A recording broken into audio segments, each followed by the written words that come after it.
Dr. David Diamond is a neuroscience professor challenging conventional views on cholesterol and cardiovascular health through his research and lectures. Please welcome Dr. David Diamond.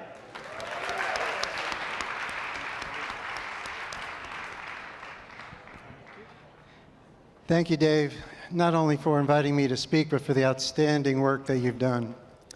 So today, my goal is to address that LDL elephant in the room that's been haunting this meeting. And a secondary goal is to alleviate your concerns over high LDL when you're on a low-carb diet or for the LMHRs. So I'll share my story. It's also my disclosure. It seems like everyone has a story to share. Here I was 46 years ago when I began my neuroscience career, recording brain activity in rats. And in the past 4 decades, I've studied PTSD and Alzheimer's disease.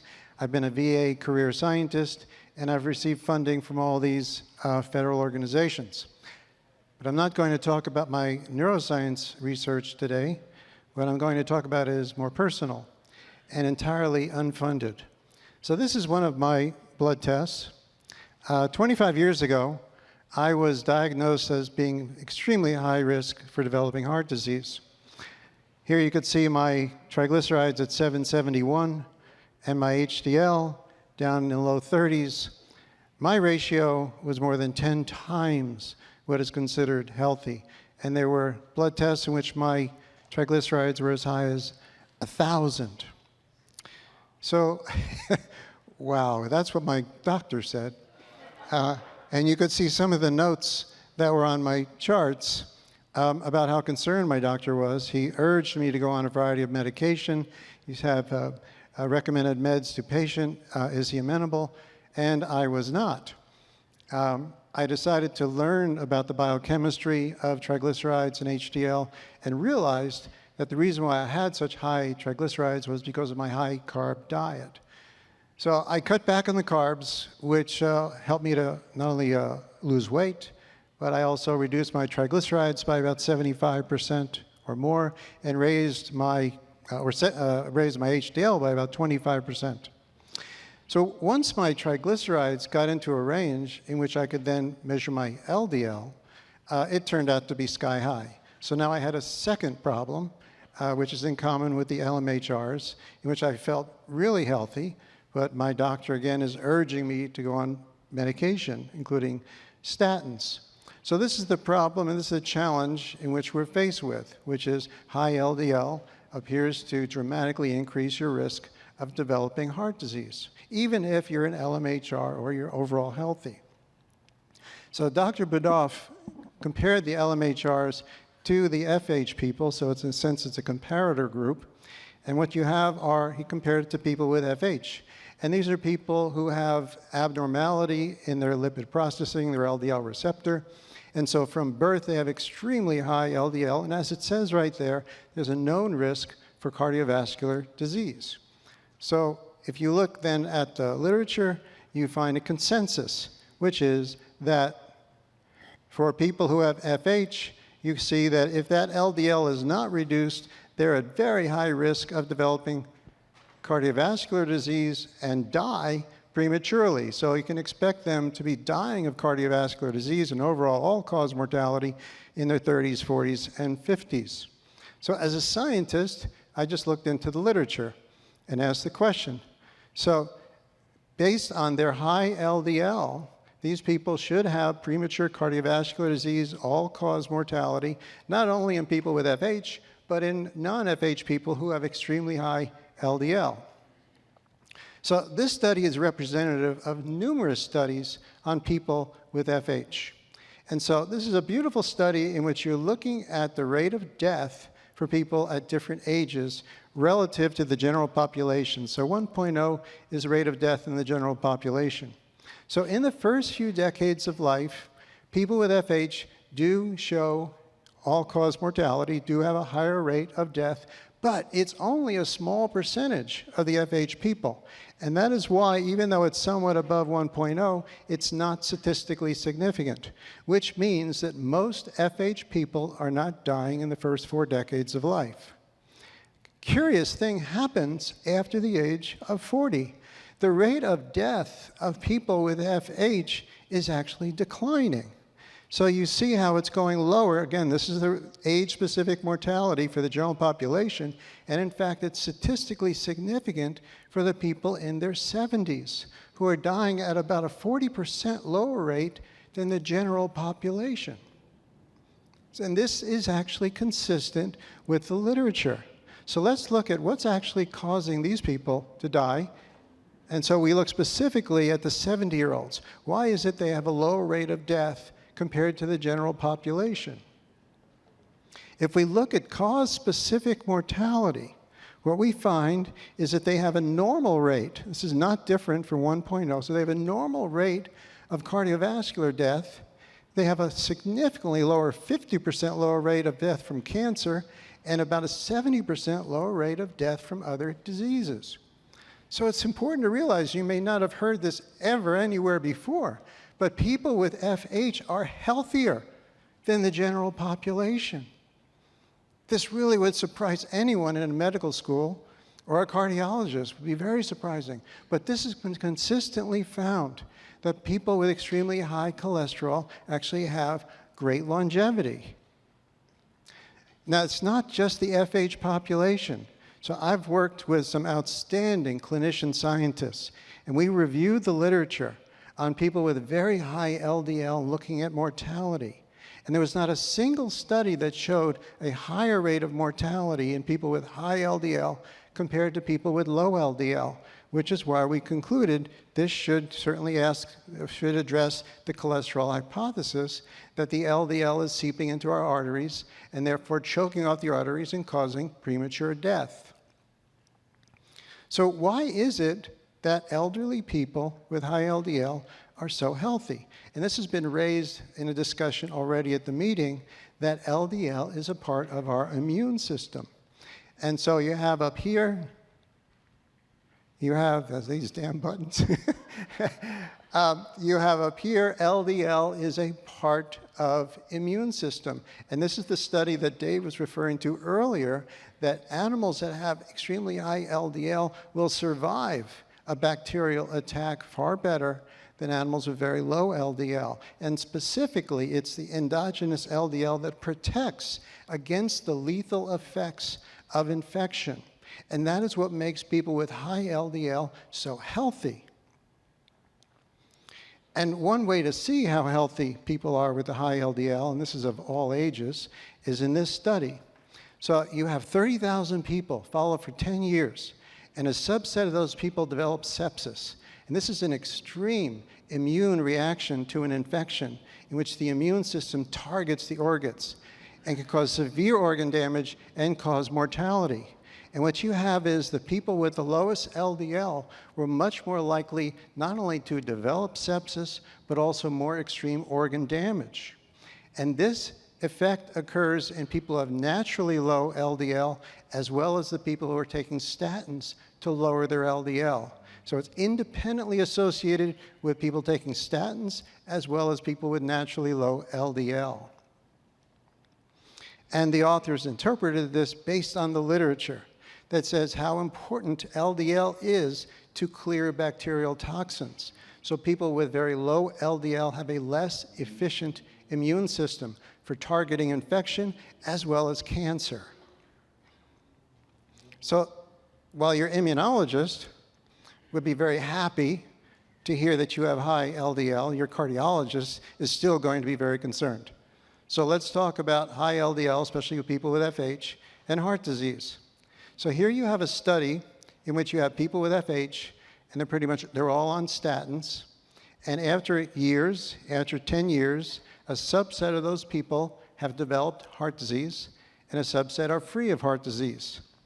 So what you see here at the top, in red, they have no heart disease, and in blue, a subset of them have heart disease. And you look at their LDL levels, and there's no difference between those with heart disease and those without heart disease. What was different between the two, and which has been talked about, is the best indicator of whether or not someone will develop a coronary event, and that's coronary artery calcium. So the people that developed the heart disease had extremely high coronary calcium, and those without had 0 calcium. What is also relevant is their blood sugar. So those with heart disease had significantly higher fasting blood sugar in the prediabetes level, and those that didn't have heart disease had nice low blood sugar. So these are 2 incredibly important measures that just blow away LDL. So it's not the LDL, there are metabolic factors that are far more important than the LDL. A few years ago, we reviewed the FH literature, and we could relate then the subset of people that developed heart disease with FH had insulin resistance. So here is a really nice paper looking at coronary artery disease in people with FH compared to the general population right here, which rate would be 1.0. Those with FH that had low fasting insulin and were not overweight right here, and you see no significant difference in their rate of coronary artery disease. It's not until you get to people that have high fasting insulin and a combination high fasting insulin and they were obese that you see a dramatic increase in coronary artery disease. So these 2 factors are far more important because this takes into account that LDL was irrelevant. LDL did not predict coronary artery disease in these people. So let's look at another study on FH. Here you have people not on statins, in which you're looking at the level of LDL that they would have had for their entire life. And so it's quite similar to the LMHR. Their total cholesterol is over 350. Their LDL is about 275. And you've got one group with coronary heart disease and one group without coronary heart disease. And you see that these levels are equivalent. The ones with heart disease have slightly lower HDL and higher triglycerides. But what really matters is there's an additional genetic anomaly that can occur in people with FH. And so these people have what's called a polymorphism in a gene that produces prothrombin. This is a clotting factor. And this is not only in people with FH, this is universal across the population. People who have this particular polymorphism for this protein, the prothrombin, they have a higher rate of heart disease because it triggers more clotting. But the most important component of this is it's all independent of the LDL. This is an independent factor that increases risk of heart disease in the people with FH. So there's a vast literature looking at excess clotting as well as reduced ability to break up clotting or fibrinolysis. And I've been able to work with an outstanding group of individuals, and we review the FH literature. And what we found is that when clotting factors are measured, you see that they're far superior to LDL in being able to be associated to heart disease. And so here's our conclusion, in which in those individuals with FH who suffered from premature cardiovascular disease, the clear factor which was far superior to LDL, was coagulopathy. That is, they had increased clotting factors such as fibrinogen and reduced ability to block clotting, such as fibrinolysis. So these are factors that are typically ignored, and people focus on the high LDL in familial hypercholesterolemia, but there are these other factors that are far more important in indicating who is it that develops cardiovascular disease. Now, is LDL completely innocent of causing heart disease? Well, it gets complicated. So what we need to do then is look at the LDL particles, which are sensitive to our metabolism. So when we are healthy with low triglycerides, high HDL, low blood sugar, what we produce is called this large buoyant LDL particle. For a person that has high triglycerides, high blood sugar, low HDL, then you produce what's called small dense LDL. I call it all small damaged LDL. And that's down here at the end. Okay. And that's really important because the small dense LDL is found in people who are metabolically unhealthy. So let's look at a study that addressed this. So you look at the people that have very high small dense LDL, and that's in red, and you look at their events as well as their metabolism. So the people that have high small dense LDL have very high triglycerides. Those who have very low small dense LDL have low triglycerides. And the people who are diagnosed with metabolic syndrome, you have about 75% of them have very high small dense LDL, and those with low small dense are very unlikely then to be diagnosed with metabolic syndrome. So small dense LDL is a component of a damaged metabolism. So in these people, now let's look at events. So the people that developed heart disease, this is a follow-up over a decade. The people that have the highest small dense LDL also have the most coronary events. The people that had very low small dense LDL had a much lower coronary events.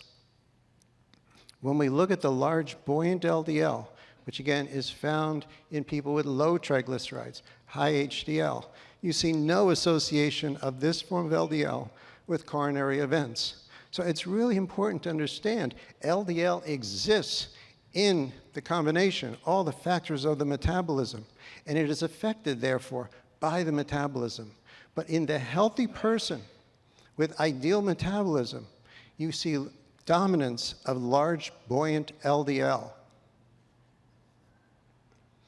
Also, it's important to see that LDL-C is just a hybrid measure. LDL-C is a combination of the small dense and the large buoyant LDL. So when we go on a low-carb diet, what happens is that small dense LDL shrinks, there is less of it, and you have an increase in large buoyant LDL, which may increase overall LDL-C. So you see how poor the LDL-C measure is because it's taking into account both the small dense and the large LDL. And that large LDL can get really high when someone goes low carb, which inflates the LDL-C. Let's look even further. What also contaminates LDL-C is a structure that's very similar to LDL, but functionally is quite different, called Lp(a), which is involved in the breakdown of clots. High Lp(a) can reduce the ability to be able to break down clots. So Lp(a) is included in that standard lab LDL-C measure. So what's important about this study is that these investigators were able to separate the Lp(a) component from the total LDL-C.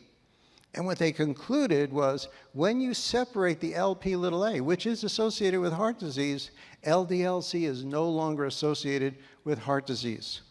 So you see how contaminated the LDL-C measure can be.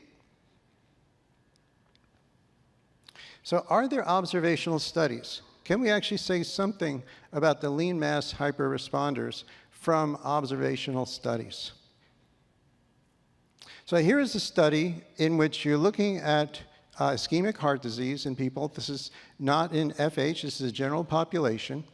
And you look at people that have an ideal kind of ratio, triglycerides, HDL, and that's in blue. So that ratio is less than 1.7. Or you have people that have a poor ratio in which the triglyceride to HDL ratio is over 3.1. And now you're actually looking at the incidence of heart disease. And you find it's extremely rare for those people with a very good ratio and much higher incidence of heart disease in people with this poor ratio, triglycerides to HDL. And this is for people who have an LDL that is less than 170. Now let's look at the people who have higher LDL-C. And it's exactly the same. The people with the ideal ratio have a low incidence of heart disease. The people with a poor ratio have a high incidence of heart disease, and it's completely independent of their LDL levels. The authors then concluded that people that have hypercholesterolemia with low triglycerides and high HDL, that there really isn't a reason for these people to be medicated. Now, this paper is from 2001, but it really kind of precedes the LMHR observation because these people are quite a bit like LMHRs. And it shows that that higher LDL tells you nothing about the incidence of heart disease in these people. What about interventional studies? Are there studies that can tell us about LMHRs right now, if they would benefit with the use of a statin? So here's a paper that was actually discussed this morning, the 4S study, which is one of the largest effects ever as far as statin benefits.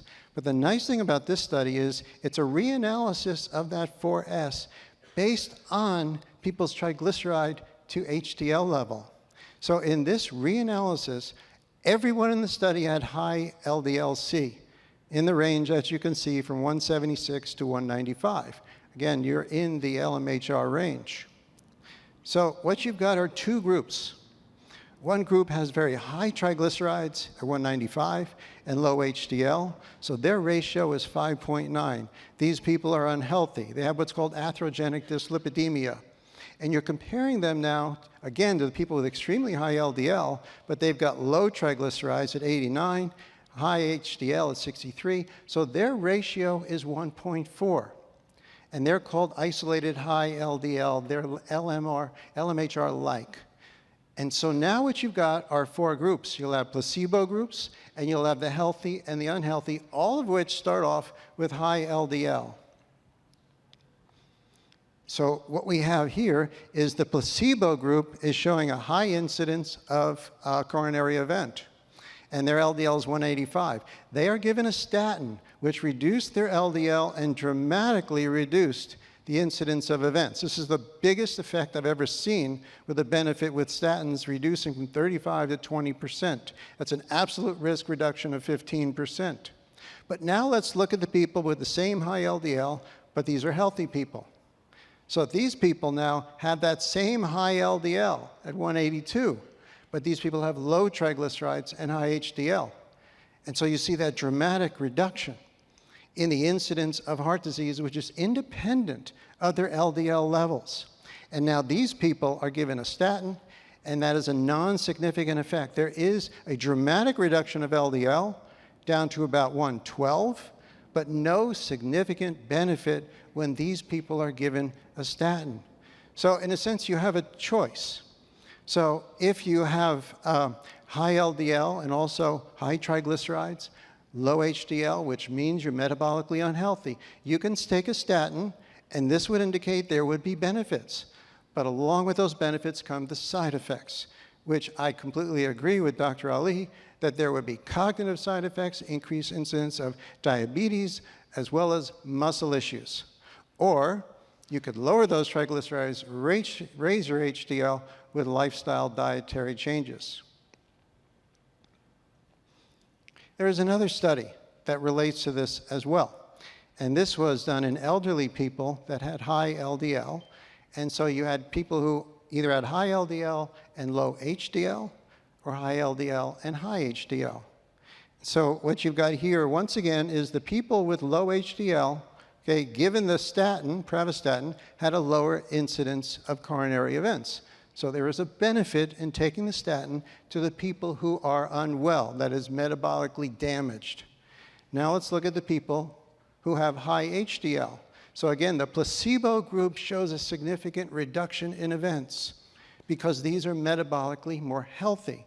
And the placebo group, now we compare them to those given the statin, and there is no benefit. So this is a very clear indication that a statin can have a benefit for a person that is metabolically challenged. The statin does not have a benefit for someone who is metabolically healthy. And in fact, the authors point this out, that LDL baseline had no relation to the coronary event, and the reduction in LDL was also not related to any benefit. It all had to do with the initial HDL level. Okay. Those with low HDL had a benefit from the statins. Those with high HDL had no benefit from the statins. And so why is it that statins actually can benefit the people who are unwell? Well, it's been known for decades that statins have what's called pleiotropic effects. Statins have anti-clotting effects, anti-inflammatory effects, And so for the person that is unwell, that has excess clotting and excess inflammation, there can be a benefit of the statin. And it may very well be, I think we don't really know, but those small, dense LDL, we can call, is damaged. It's been oxidized. It doesn't bind well to the LDL receptor. It's got to be removed by macrophages. It is glycated, which means extra glucose is binding to that LDL and damaging its function. So potentially then, the statin is reducing all LDL, which means it's also reducing the small, dense LDL, which may have a role ultimately in developing heart disease. So ultimately, the statin benefit has really nothing to do with its LDL lowering. What's most important really are these pleiotropic effects. But again, what comes along with the statins are the well-described but largely ignored adverse effects. So summarize this for now. People with extremely high LDL, whether it's FH or not FH, can live a long, healthy, cardiovascular disease-free life. People with insulin resistance, metabolic syndrome, have the highest rate of cardiovascular disease, and that cardiovascular disease is independent of their LDL-C. The people with high triglycerides, low HDL, have a high rate of coronary events, and that is then associated with the small, dense LDL and is not associated with large, buoyant LDL. So statins can reduce coronary events for those that are unwell. Those have metabolic syndrome, and that is independent of their LDL-C reduction. And so then, what we also found with these intervention studies is that statins do not provide a benefit for people with isolated high LDL-C, which is like the LMHR. Isolated high LDL-C in people who are otherwise healthy. This would predict, therefore, that the statin should provide no benefit for the LMHR people. So is there a model then that can incorporate all of this to be able to understand cardiovascular disease in LMHRs? Well, the basic model is right here. You'll see this in textbooks and in reviews, that LDL somehow just finds its way through the endothelium. It's then oxidized, taken up by macrophages, and wreaks havoc, and then produces a plaque. Well, there's clearly something wrong with this, because it's well described that, again, as I've shown you, people with high LDL don't develop heart disease. So it can't just be a concentration-dependent effect of LDL simply pushing its way into the artery. If they did, then everybody with high LDL would have heart disease. So there's got to be more to this story. The critical factor that is not addressed sufficiently, the one that really is the physical risk factor that ultimately either protects us or leaves us open to develop heart disease, is called the Glycocalyx, the endothelial Glycocalyx. So in the typical model, all you see is an endothelium. But really what's happening in our artery is we've got this protective layer. Kind of looks like a furry layer. And it lines our arteries. And this is what you see in a healthy person. Red blood cells can pass through, platelets can pass through without showing aggregation, without producing clotting. So you have a large, buoyant LDL, low blood glucose, triglycerides, and blood pressure. And so there is no damage to the artery. We are protected by the Glycocalyx. What happens when we have more small dense LDL, triglycerides, glucose? Calcium then can accumulate because there is literally damage now because the endothelium has been denuded of the Glycocalyx. You have that damage. In goes calcium. In goes small dense LDL. In goes platelet aggregation. This is now damage which is repeated over and over the course of decades. And that helps us really to understand what is happening at the structural level that ultimately leads to why there can be an association of LDL with heart disease, as well as why there's calcium accumulation. And so there's a really nice study done on healthy people without heart disease, looking at the very first indication of what develops the heart disease, and that is damage to the Glycocalyx, which is down here. And so these people can actually measure the glycocalyx damage in people, and it shows the best prediction of who is it that develops heart disease. And this is primary indication for heart disease. So damage to the glycocalyx precedes any other measure, far superior, of course, compared to LDL. So to summarize, I've covered quite a bit of information in a short period of time. Much of what I've covered is in this review that I had the pleasure to write with Ben Bickman and Paul Mason. We reviewed all the benefits of low-carb diet, and the only real concern is this increase in LDL-C, which I've already told you is a very poor measure of heart disease risk. So LDL-C is largely useless. People really shouldn't pay attention to LDL-C because it's a faulty marker. The low-carb diet improves all primary risk factors for cardiovascular disease. I would conclude then, there is simply no evidence-based reason for why LMHRs should even be concerned about their high LDL-C, and certainly why they should not be lowering their LDL-C. So I want to just acknowledge that there are just so many people that I've learned from. I've got chapters in these books, and I highly recommend the chapter on cardiovascular disease that was largely written by Dr. Ali. I was lucky enough to be included as a co-author. So I highly recommend this book on ketogenic diet. And I thank you.